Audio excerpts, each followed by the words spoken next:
welcome to QI in my breeziest and most patronising bedside manner for a show that's all about illness, infection and injury. Joining me in casualty are the slightly indisposed Andy Hamilton, the disturbingly insidious Ben Goldacre, the seriously infectious Joe Brand, and the terminally ill-informed Alan Davis. And to tell you the truth, their buzzers don't sound so hot either. Andy goes... Ben goes... Joe goes... And Alan goes...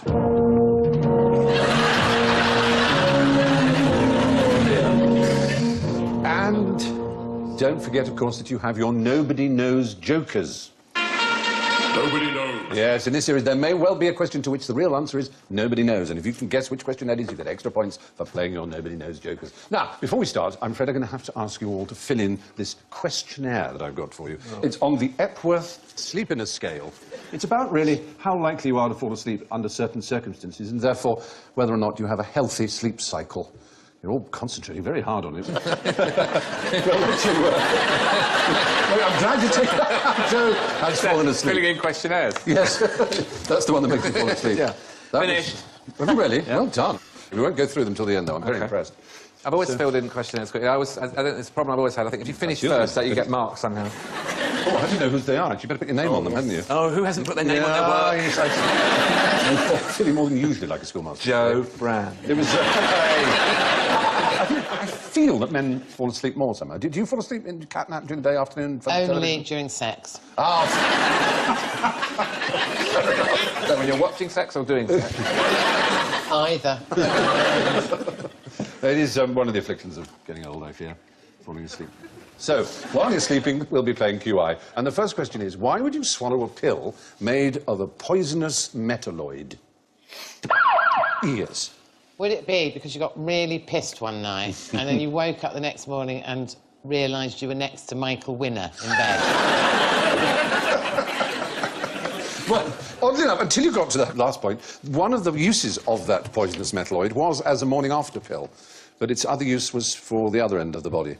It's a metalloid called antimony, and it's a poison. But it was popular in the Middle Ages as a pill, because it's very good for constipation. The weird thing about it is you'd make a pill of antimony, because it's metalloid, it'd be like... it would pass through the body. You would then rummage through your leavings and wash it and use it again. Rummage through your leavings. Wasn't quite sure how to put it. I'm certainly going to use that again, though. I like that one a lot. And these things would get handed on from father to son through generations, and they'd use the same one. Because it was so rare. Father's leavings and his father's leavings. This pill was good enough for your great-grandfather. So that's the earliest example of a repeat prescription. Yes! There we go. Hundreds of years. Absolutely. But the other use of it was an antimony cup, where you would pour wine into it overnight, when you'd had a large evening, and then in the morning you'd take the wine that had been soaked in this antimony cup, as it were, and it would make you vomit instantly. So it was used as an emetic. So it was just really... So what is it? It's a naturally occurring... Yes, it's an element. And it's an irritant, presumably? Because there's a mnemonic for remembering laxatives, which is there are bulkers, lubricants, irritants, softeners and explosives. And explosives work like cholera. You got to sort of stick them up your bum. That's right. Technical. Or suppository, as we comedians say. Yes. So that's for a really serious case of being stuffed up. Yeah, proper phosphate enema, rocket fuel. Wow. On a skateboard. In ancient Egypt, there was a doctor whose specialised function was to administer enemas to the pharaoh. He was known as the Nero Pthuit, which literally translates as shepherd of the anus. It's an official job, rather pleasing. So with the crook, you mean? It's obviously not a natural thing. Animals don't pump warm water up their arses, do they? It doesn't seem to happen in nature in any way that we know of.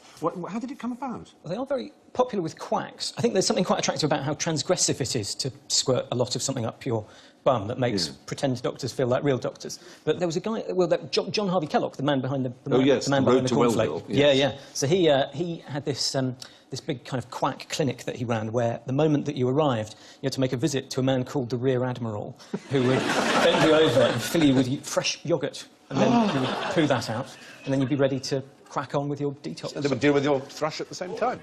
What time's this show going out? Will people be...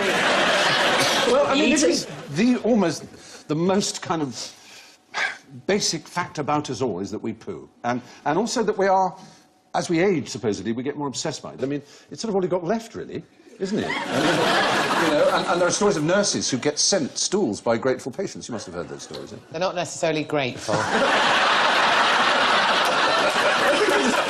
It's an expression of love. No idea why, but that habit has followed me through into my comedy career. There was a chap recently who tried to kill somebody by... he packed his anus with explosives, and it was a Middle East prince, I can't remember which one, but he showed up and went, and his plan was, you know, shake the guy by the hand and then trigger it. But unfortunately, the body is very good at absorbing explosions. That's why, you know, heroic acts where people jump onto hand grenades and stuff. So all that happened was he shook this prince by the hand, the bomb went off, and he just sort of bounced up in the air slightly and then dropped into his knees. And the prince, like any sort of royal, just went, very good. Oh, dear, oh, dear. Well, that's antimony. As I say, antimony pills were quite literally passed down through the family. Now, placebos. Placebos are often administered in the shape of sugar pills. My question is, how do they work? Very good. Nobody knows. Now, you might want to question this thing. Well, they do work. They do work. But nobody quite knows why. What's extraordinary is not only do they work even when you tell someone it's a placebo.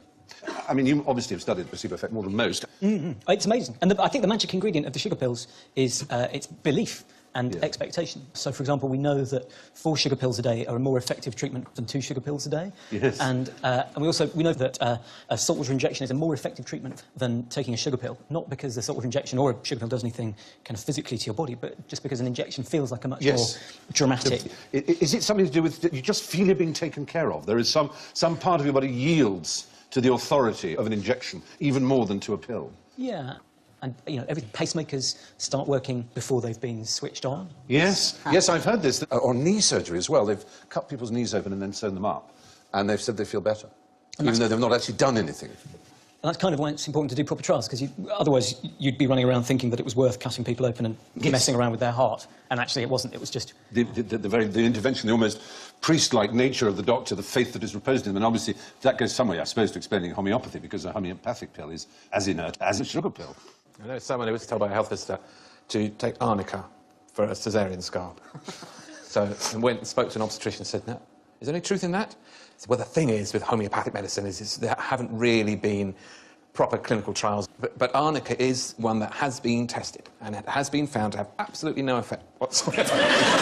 Homeopathy is a really good sort of teaching tool for evidence-based medicine, because the homeopaths' trials in general are so crudely rigged that they make extremely good sort of teaching examples. So they're not double-blind randomised trials in the approved manner? Either each individual trial has been done poorly, or what you get more commonly is cherry-picking. So if you run 100 trials of something, then it's inevitable that maybe 5 of them will throw up positive results. And if you only cite the positive trials, then you can make it look as if your treatment works. And actually, I mean, the pharmaceutical industry are even bigger buggers for that, really, than the quacks, because it sort of matters more. And there are still no laws to stop people from hiding trial data, not meaningful laws. This is the problem with, you see, people like me who are lazy, and I dare say you without being overdoing it. Lazy? But, no, I mean, when we read in a newspaper, studies show... He's writing a novel under the desk. I mean lazy in this sense. If I read studies show in some newspaper, you know, I kind of go, gosh, that study shows. But it takes someone like Ben who'll go, what's the study? Who conducted it? How many people were used? You know, you're never told that. That's basically the problem, isn't it? But I mean, to be fair, I think this show is probably more guilty of that than anyone else.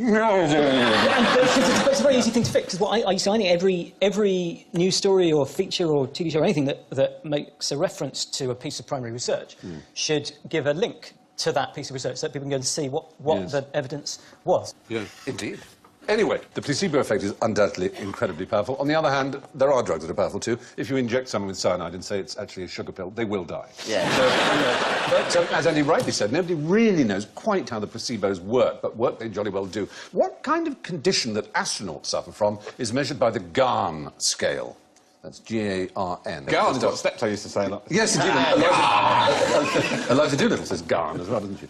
Yeah, it's named after Senator Garn, who was a senator, became an astronaut, and he suffered very particular from what most astronauts suffer from. Depression? No, seasickness, or at least travel sickness. It's really, really bad up there, apparently. There's a lot of vomiting. which is not nice in weightlessness. So you take the Drifting pill. around the cup. Exactly. In fact, They can't do that, but they've got a helmet on. It'd have to be... yeah. 47% of all the medication used by the shuttle astronauts were seasickness tablets. The sickest was Jake Garn in '85. And so after him, they used the Garn scale. A score of 1 Garn means you are completely incapacitated by sickness up there. It's the right word, because it sounds like someone chucking up a bit, doesn't it? Yeah. Do you know what causes seasickness, for example? Is it going up and down on the sea? Yes. That's the condition in which it happens. Oh, you mean physically? Yeah, why does it make one sick? Sometimes I've had felt unwell on a ship just from the throbbing of the engines. Not even the boat's not Yeah. even moving about much. Yes, There's you some could- sensation that's constant movement that starts to make things come that up. sight of that would be... It's a disconnect between the visual information and the sort of balance of information, isn't it? Yes, that's right. I'm at half a Garn at the moment. Oh, who doesn't look at that? Well, it is... Horizon. Why don't birds get it when they're bobbing about on the surface? Why, they never seem to be How do you throwing know up. they don't? Well, yeah, that's true. Or, of course, maybe they just sort of evolved not to. But the bad things to do are going below deck for extended time period, reading a book, looking at a compass, doing detailed work, or staring at one point. It's helpful to stay in the fresh air, drink plenty of water, avoid fatty and spicy foods. They say that for everything. Everything. You can't move for advice now. You turn on 5 Live and someone's always telling you, well, we've got an expert in because it's sunny today. What do you think we should do? Well, you want to watch out because you can get sunburns. So maybe apply cream or wear a hat. You could be seriously saying this on the radio? What are you doing? Or do avoid fatty and spicy foods. So jump out of the window if you're on the 10th floor. That must be from the film of The Perfect Storm. I That looks suppose, like a film. I can't believe it. That's an exceptionally good photograph from Yes, another boat. That's such a good point. I'm holding... Hey, how did you hold that so still? Anyway, yeah, that's the Garn scale. Almost half of all astronauts suffer from space sickness, it seems. What is intelligent falling? Joe Brand. Is it when you see Michael Winner coming towards you? And you deliberately trip so that you can squash them? That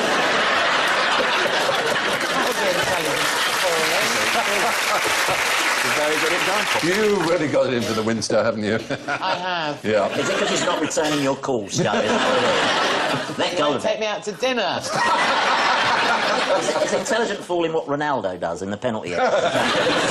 No, it's a kind of way of trying to demonstrate what scientists mean by theory. Because, as you probably know, they have in America this idea that it's equivalent to teach intelligent design as it is to teach the theory of evolution. Because they say, well, the theory of evolution is only a theory, so why can't we suggest our theory? Which is a misunderstanding of what a scientist means by theory. That's what... You've lost me. Yeah, well, you've heard of the theory of evolution.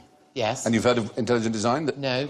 Well, in America, religious people who decide that evolution is contrary to what the Bible says about the creation, they want children to believe that all creation was made by an intelligent being, i.e. God. The universe was designed by something. Yeah, and their name for it, rather than saying just believe the Bible is intelligent design, they say right. it's a theory of evolution, so why can't we have a theory of intelligent design? And they can both be taught in the same way.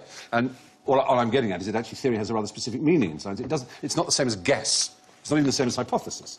This is what the OED calls a theory. A statement of what are held to be general laws, principles, or causes of something known or observed. I.e., that's not a guess. The theory of evolution is, as far as any biologist or zoologist would say, is true. I mean, it is supported by facts.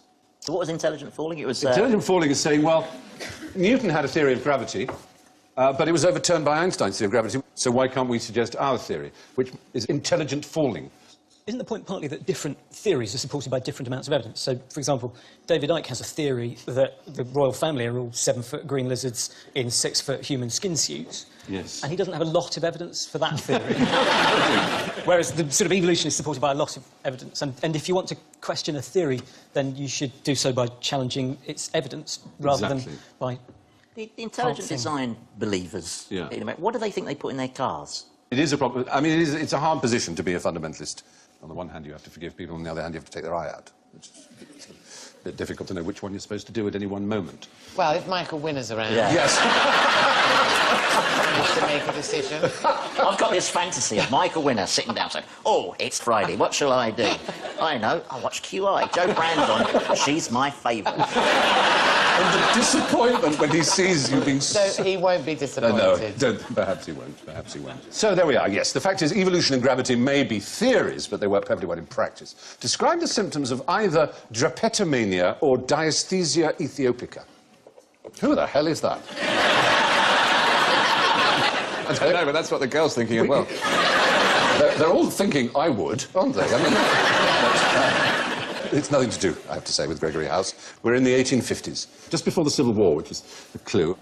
Drapetomania was a diagnosis of a quite inexplicable outbreak of a sort of mental failing that happened amongst the slave Oh, were they population. singing? No, Were they singing cheerful songs? Even more inexplicable. This was a doctor called Samuel Cartwright who coined the phrase drapetomania to explain the mental disorder displayed by slaves who wanted to run away. Right. Surely. What? I know. He said it was as much a disease of the mind as any other species of mental alienation, and much more curable. He thought it was caused by slaves being given too much authority and freedom. Do you know what? I think my husband's got drapetomania. He's always having a crack at running away. Shackles. Shackles, are the is that the way is the answer. forward? That's right. Got a Exactly. massive bungee rope. Yeah. He claimed that slaves should have the desire to run away beaten out of them. Oh, I mean, that's always the answer with your slaves, Yeah. wasn't it? Was that both? What was the first one? Drapetomania. Yeah. And the From second Greek. one was what? The second one I'll tell you about. This is diaesthesia ethiopica. It's characterised by an aversion to doing slave labour. Again, what a peculiar thing. Other symptoms include rascality and not taking care of property. His description was to put the patient to some kind of hard work in the open air and sunshine. You do get quite a lot of these weird diagnoses, though, even now. In Russia and in China, they had political mania, which was convincing your colleagues and friends of the need for political change. And in China, political mania has got symptoms like carrying banners, shouting slogans, and expressing views on important domestic and international political matters. Yes, you're right, I know. The Russians famously, through the 60s and 70s, had the psychology sort of turned backwards, and paranoia was defined as a yearning for justice. Truth and justice are commonly found in the personality of the paranoid delusional, I think is what... That's the phrase they used. Yeah. Well, there is a book which is well known to anybody who studies mental health, which is called the DSM, the Diagnostic and Statistical Manual, which goes through various editions. A lot of it is cock. Well, and indeed, a lot of it is cock, but unfortunately it's very important cock because, for example, so if you're suing your employer because you claim you have a medical condition or whatever, it is the DSM which defines whatever supposed mental disorder you have, and they go through current editions. We're at 4 at the moment, aren't we? They're going to be... It's coming up for 5. Coming up for 5 in 2013. And people submit to it their idea of a condition, and some of them are accepted and some of them aren't. And we have up some for you which are under consideration or might have been suggested. And I wanted to see if you can tell what they are. Sluggish cognitive tempo disorder. Can't dance. Is that just people Guilty who feet can't- have got no rhythm. Yeah. Being a student. Basically, I mean, your Daily Mail journalists would naturally write off, as they do almost any mental condition, as a shabby excuse for a character flaw. But in this case, when you read the descriptions of the symptoms of sluggish cognitive tempo disorder, the basic word you come up with is laziness.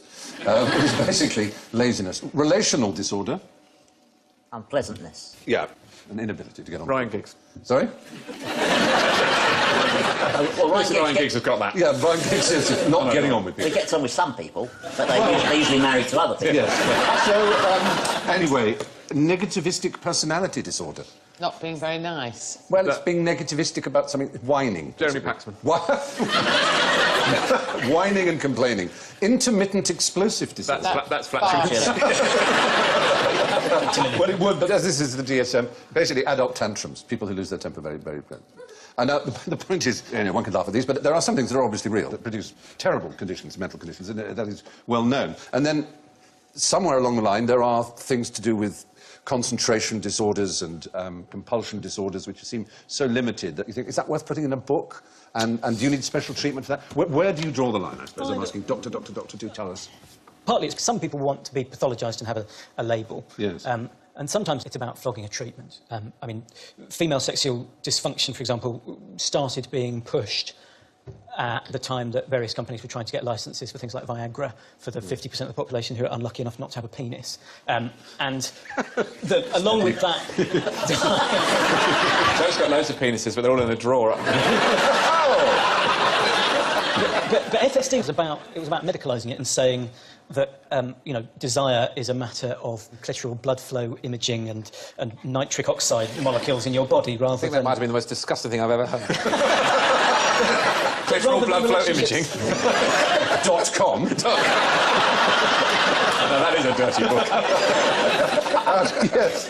Well, no, that's true. I'm pretty sure that if I had been born later, I would have been diagnosed with having attention deficit disorder and been given, what is it, Ritalin's, one of those drugs. As it was, I was called a tosser and expelled from lots of schools. Now, part of me thinks I was a tosser. I couldn't concentrate. I was extremely aggravating to all those around me, and I was expelled from schools, and I was a damn nuisance. But it's probably true that I did have something in my brain was different to others. And some people will always want to see that as a moral character thing, which is under your control. And they will do it rigidly and refuse to accept it as a medical condition. But the thing is, it's not only moral, is it? It's social and cultural as well. Yeah. You know, because 50 years ago, people who were gay were being given electric shocks or whatever they were to cure them of that illness. So as history moves on, you medicalise different sorts of behaviour, don't you? Yeah. Well, there you are. That's it. Some psychologists seem to have disorder-naming compulsion disorder, which is not exactly fatal, but who was the last British monarch to be deliberately killed? Was it one of the ones that got beheaded? No. You've managed to avoid saying Charles I, who most people would only think. because I couldn't bloody remember it. It happened in Norfolk. So where would that likely be if it was a monarch? Sandringham. At Sandringham. Oh, it's the Queen's dad. No, not the Queen's dad, the Queen's grandfather. Right. This is King George V, who was the grandfather of our current monarch. There he is, looking spookily like his cousin Nicholas Tsar Alexander. And it's attested story by the man who actually did it. It's quite extraordinary that it isn't better known, really. In 1936, he was at Sandringham, feeling unwell. On the 15th of January, he retired to his bedroom. By the 20th, he was comatose and clearly dying, but still clinging to life. And this presented his doctor, a man called Lord Dawson, a bit of a problem. In Dawson's opinion, the world at large would be better served by hearing of the King's death in the morning papers, rather than by him lingering on a little bit longer and it being in what he sniffily referred to as the evening journals. So, he decided to force the issue. He wrote a very famous bulletin on the back of a menu card, which was telephoned to the BBC. The life of the King is moving peacefully to its close. He then went up to the bedroom, and this, according to his own diary, is what he did. I therefore decided to determine the end, and injected morphia, 3/4 of a grain, and shortly afterwards cocaine, 1 grain, Lucky old king. into the distended jugular vein. I did it myself because it was obvious that Sister B, the King's nurse, was disturbed by the procedure. So I injected Sister B as well. But essentially, isn't that what a speedball is, isn't it? He's basically gone the same way as John Belushi. It's, he gave him a speedball of morphia and cocaine. And he told the family, did he? Well, he wrote it in his diary, and this was revealed in 1986. Treason. Well, it was quite extraordinary. And the weird thing is, being a Lord, he was in the House of Lords, and not long afterwards he voted against euthanasia in a euthanasia debate. But he said, I'm not opposed to euthanasia per se, not having just killed the King, not surprising. I just felt it should be left to the discretion of doctors, not anybody else. But there we are. Or a doctor. Or myself, basically. Now for a bizarre illness. What would you call a man who eats literally everything? Winner.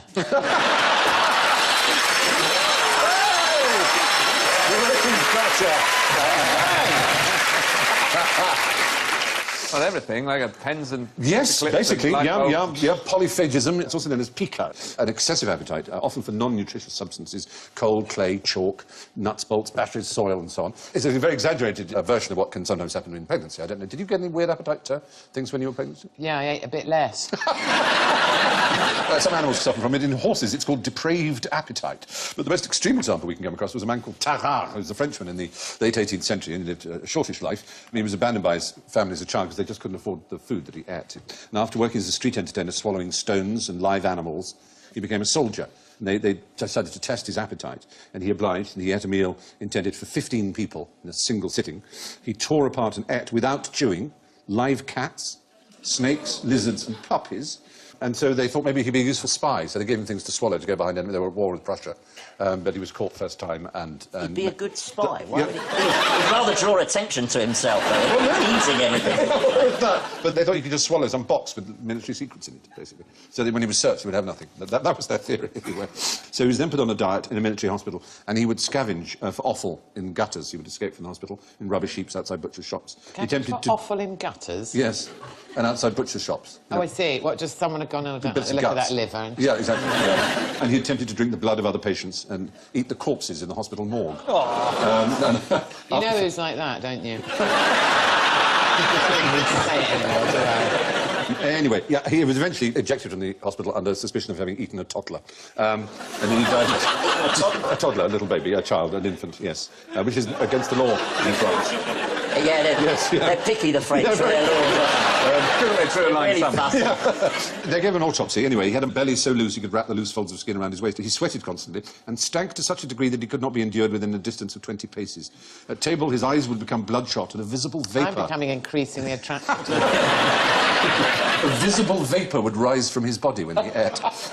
He's bloody marvellous. Despite this, Surely someone's going to make a film about it. he didn't gain weight or Colin vomit. Firth. And he seemed perfectly sane.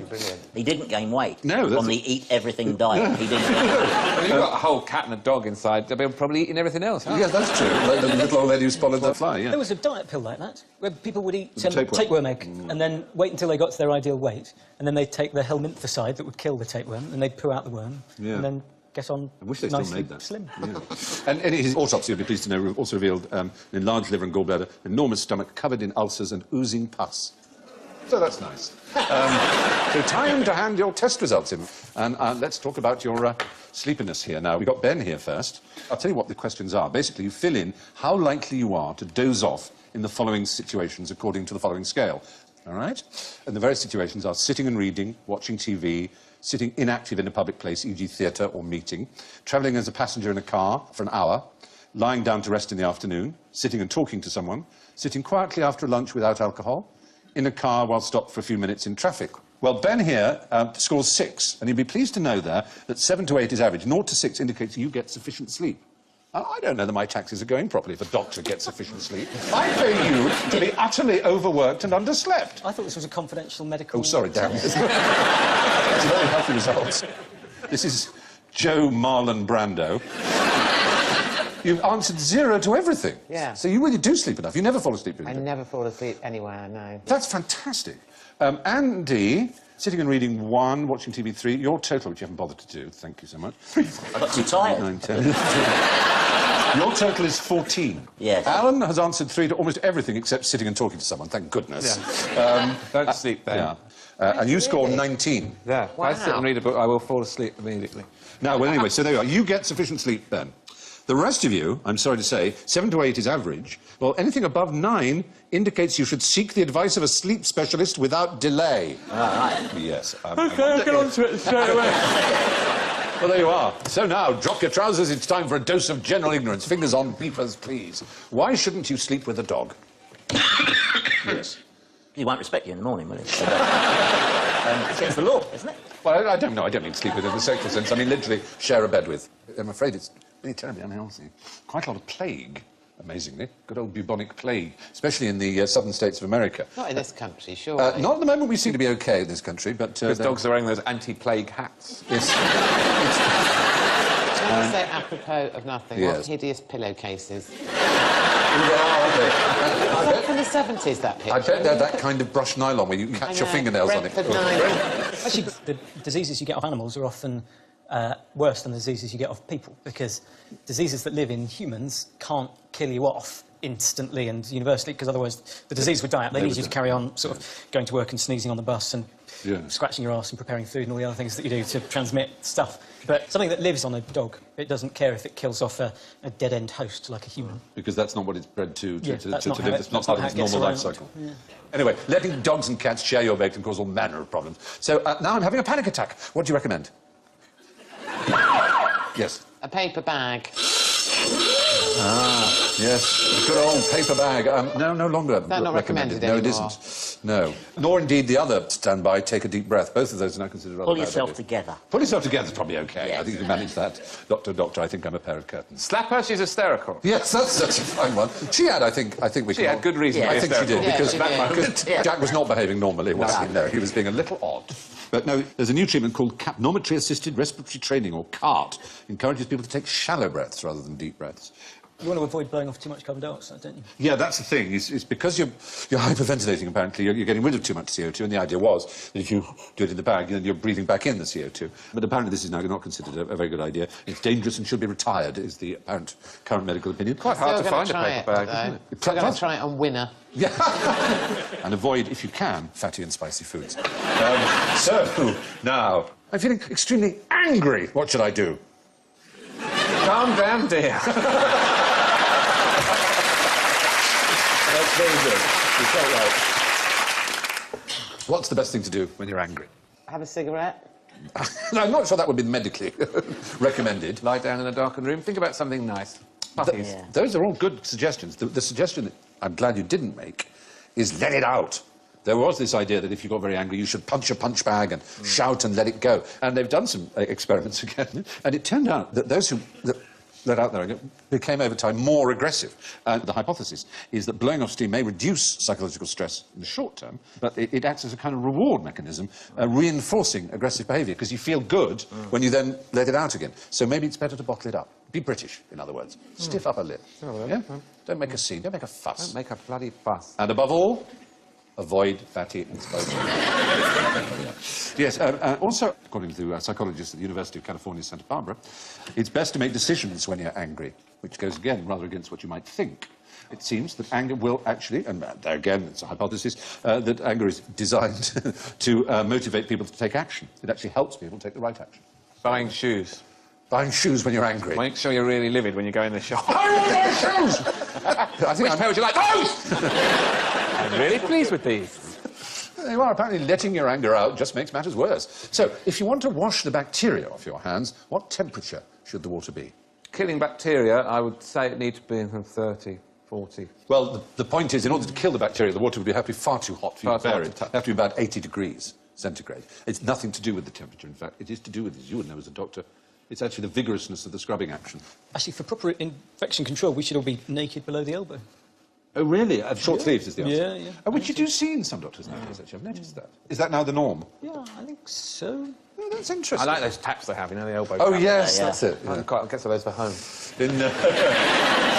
But do, above all, avoid fatty and spicy food. Now, how many portions of fruit and veg should you eat each day? Oh, now, in Japan, they say 9.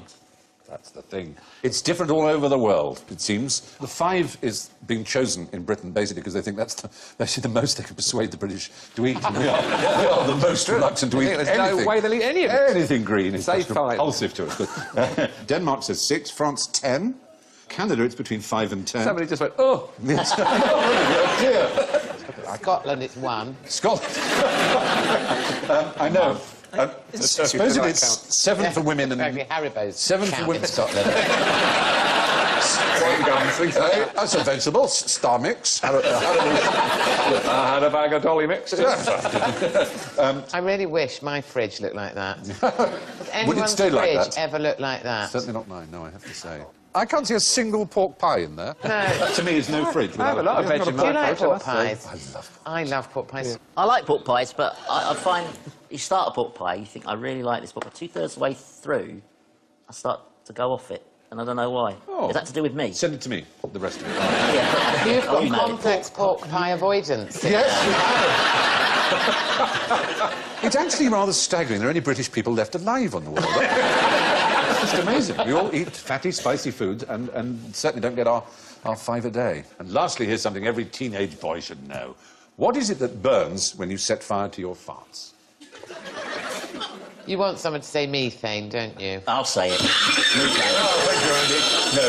really thought it was me. Yes, everybody thinks it's methane. No, most human beings do not produce methane in extrusion.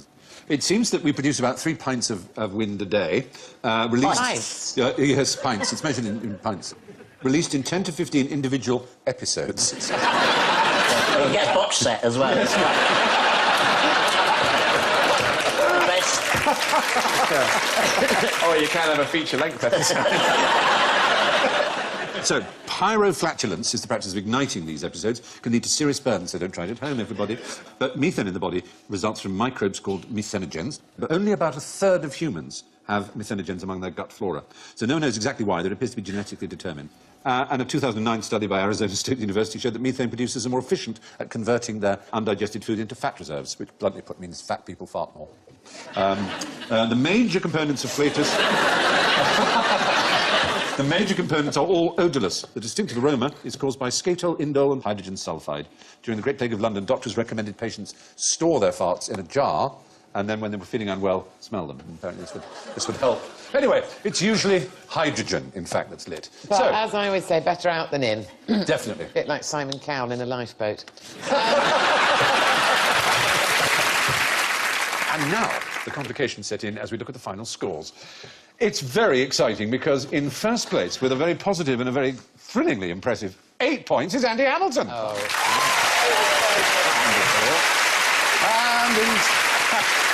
And in second place with 5 points is Dr. Ben Goldacre. But by no means the sickest patient on the ward with only -7 is Alan David. I'm afraid it's get the mortuary trolley ready at -24, Joe Brand.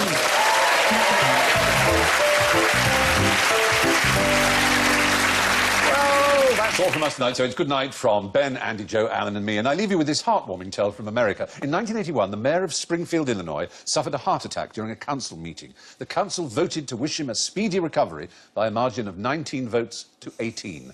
Good night.